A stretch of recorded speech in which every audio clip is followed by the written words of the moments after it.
today I have come to address the press conference in Thiruvananthapuram regarding the Bharat Jodo Yatra. This is a very momentous occasion for the nation, and the Yatra will cover around 12 states and 2 union territories and cover a distance of 3,500 kilometers.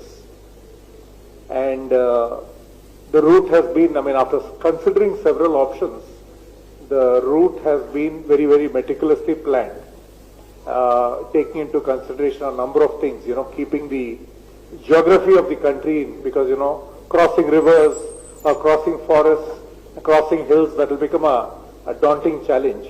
So keeping the geographical features in mind, keeping security concerns in mind, the route of the Yatra has been planned for 3,500 kilometers. And it will cover 12 states and 2 union territories. So, again, why is Rahulji doing this Yatra? Earlier this year, the Congress party had a meeting in Udaipur to discuss and brainstorm on what's happening in the country and how do we counter the misgovernance that is happening in the country. And during that session where all the senior leaders had participated, all the thinking people of the Congress party had been participated, we decided that it is important to have a mass contact program and with a message. And that message is Bharat Jodo. Because what we feel is, across several spheres, the country is getting divided. Primarily, there is a huge economic division that has happened, the haves and the have-nots. And the people who have sunk below the poverty line, that number has substantially increased. What we thought was the strength of the country, which was the middle class, the affordable segment, according to one study, the affordable segment in the middle class, which was around 99 million, over the last 2 years has shrunk to 66 million. That means the purchasing power has come down. There is a huge economic disparity that has happened across the nation. Secondly, if you look at communal harmony, there is immense distress. There are open and subtle ways to divide the community along communal lines, along regional lines, according to our food habits, all unfortunate. And I think this is not healthy for a vibrant democracy like India. Thirdly, what is happening is the assumption of powers of autonomous institutions. See, we are a very vibrant democracy. We have a vibrant judiciary. We have a healthy media. We have the parliamentary institutions, and then we have the bureaucracy. But if you look at what has been happening over the last 8 years,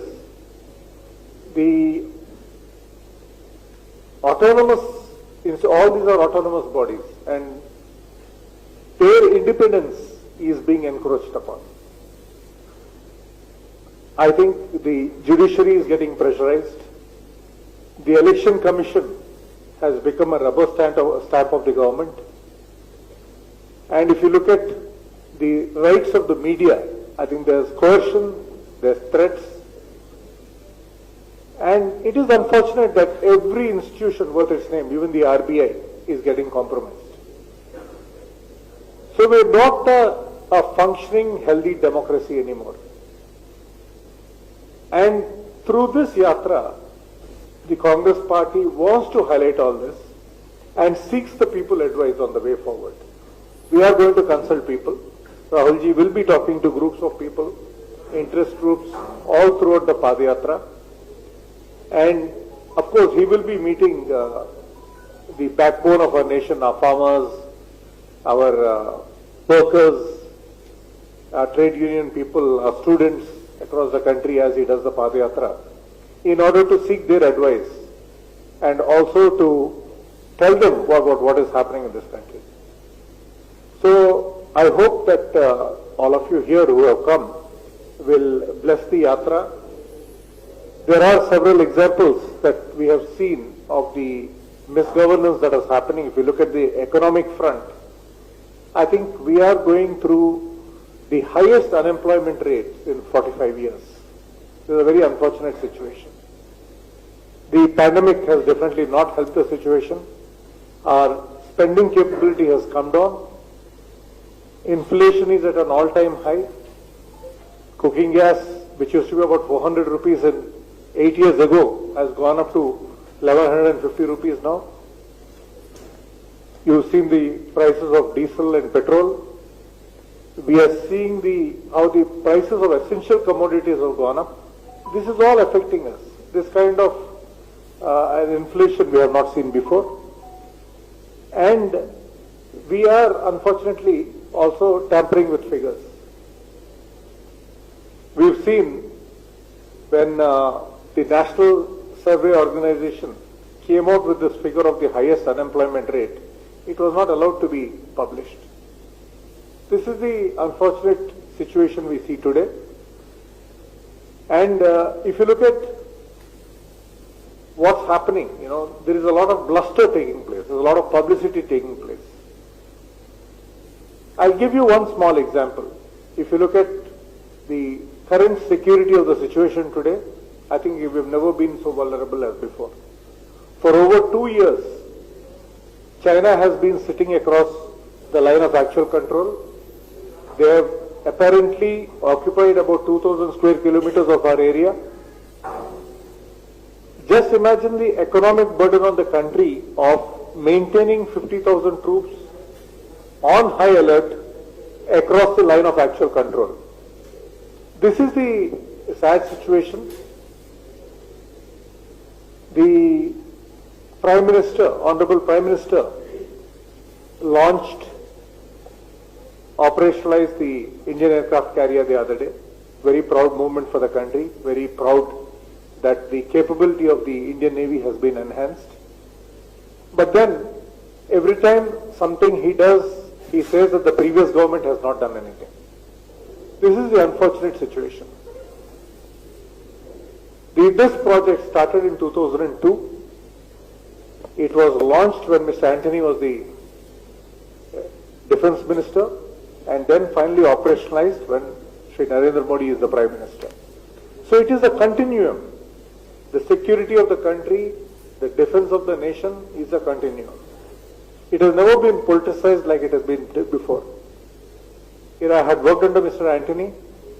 Every time there was an important issue or a critical issue that came up in Parliament, Mr. Antony would maintain a very, very dignified stance of saying, the security of the country is a national responsibility. It is the responsibility of the government. It is the responsibility of the opposition.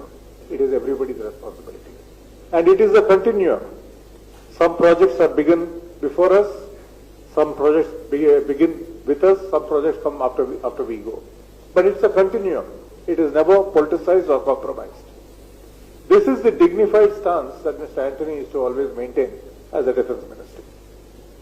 If you look at the situation today, every project that is getting released, they say, it's because of us. Nobody else has done anything before. So this kind of an attitude is not a healthy attitude in a vibrant democracy like India. And these are the kind of things that we would like to counter through the Bharat Jodo Yatra. And this is going to be Rahulji's Diksha. He is very, very particular about talking to people along the way, seeking opinions, and creating awareness of the misgovernance and the failures of the current regime. And we seek your support in the conduct of the Yatra. As a responsible national party, we will be doing this, and we seek your blessings. Thank you, and Jai Hind.